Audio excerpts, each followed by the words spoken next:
logis kan, kita melihat alat ukur itu ada yang punya soal yang sulit dan mudah ya. Iya. 5 tambah 5 dan B itu 5 kali 5. Ini lebih sulit mana? B.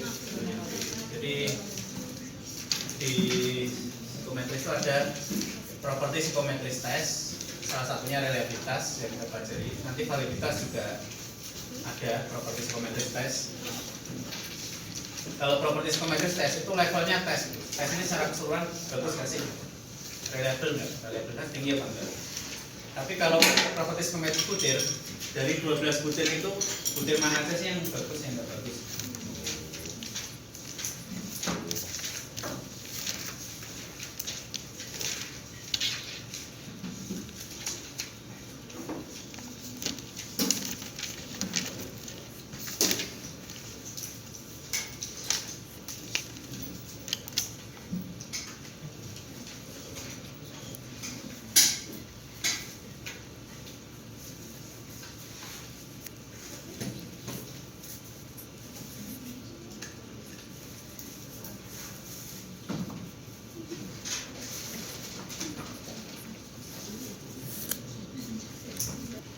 Sholat 5 waktu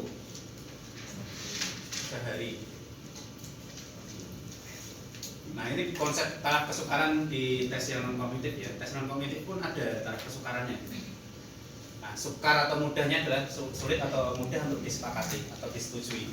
Untuk menjawab sangat sesuai dan sangat tidak sesuai itu pasti punya ini taraf kesukaran. Nah, yang nomor 2 saya tiap tahun umroh atau haji. Nah, yang lebih sulit yang mana? Dua. Itu konsep taraf kesukaran di religiositas atau tes non kognitif ya. Konsepnya kayak gitu. Sulit untuk disepakati atau sulit untuk disetujui konsepnya taraf kesukaran di tes non kognitif. Nah, dukungan sosial misalkan gitu ya. Dukungan sosial itu misalkan dari teman ya. Teman saya merawat ketika saya sakit.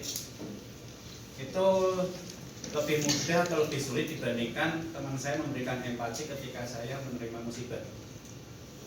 Sulit. Lebih sulit yang merawat gitu. Kalau merawat kan sudah ada aksi yang perilaku gitu ya. Kalau empati ya afeksi gitu, afeksi aja. Nah itu konsep taraf kesukaran di non kognitif.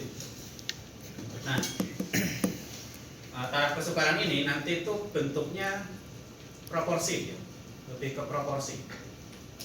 Proporsi itu kalau bisa dibilang 0 sampai 1. Semakin mendekati 1 itu semakin sulit atau semakin mudah? Sulit. Nah di sini kebalikannya. Ini apa?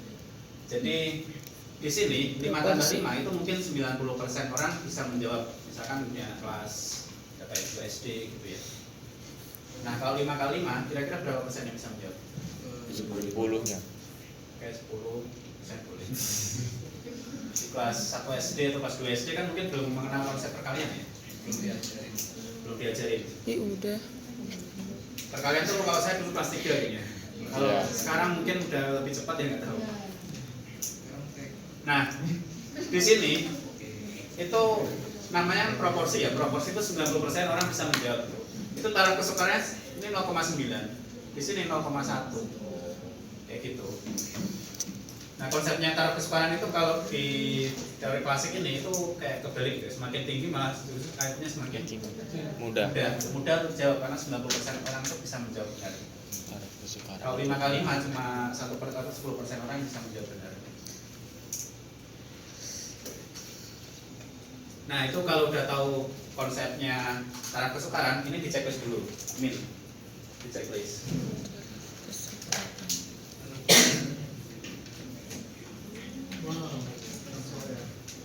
Oke, itu belum ketemu, itu baru 10, ini 25, ini 0.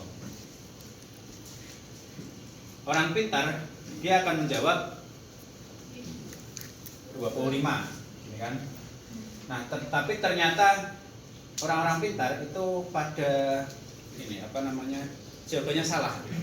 Malah 10. Nah, orang-orang yang nggak pintar malah justru jawabannya benar. Nah, ternyata kuncinya adalah ini. Berarti soal ini Malah itu susah.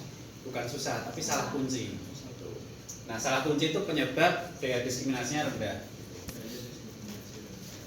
Daya diskriminasi itu harusnya bisa membedakan orang-orang yang pintar pasti jawabnya ini pintar. Ini nggak pintar atau nggak pintar. Nah, jawabnya di sini 0 atau 10 gitu. Itu jawabnya di situ. Nah, ternyata yang nggak pintar itu dapat poin 1 gitu.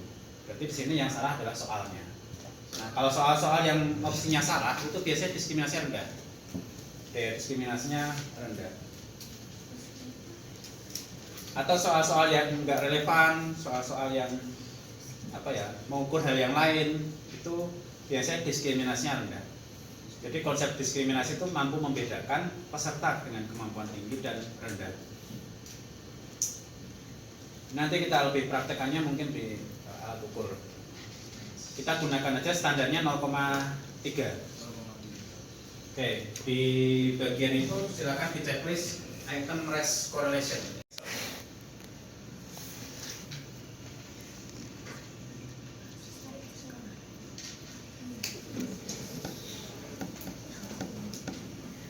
Oke, bisa.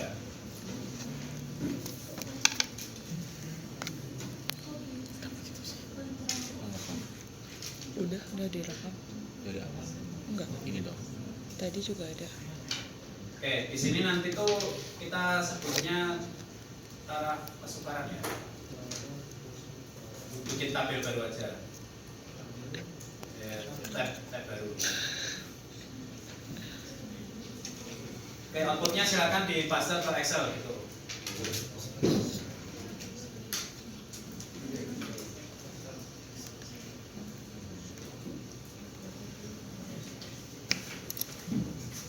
Faktor reliability analysis. Oke, sekarang variabel keduanya berarti setelah mengatur syarat nomor 2 saya bisa membicarakan kesimpulannya. Ya, boleh. Saya mempunyai kepercayaan ya. Nah, dilihat dulu di sini reliabilitasnya berapa? 0,532. Dibalik nggak sih itu?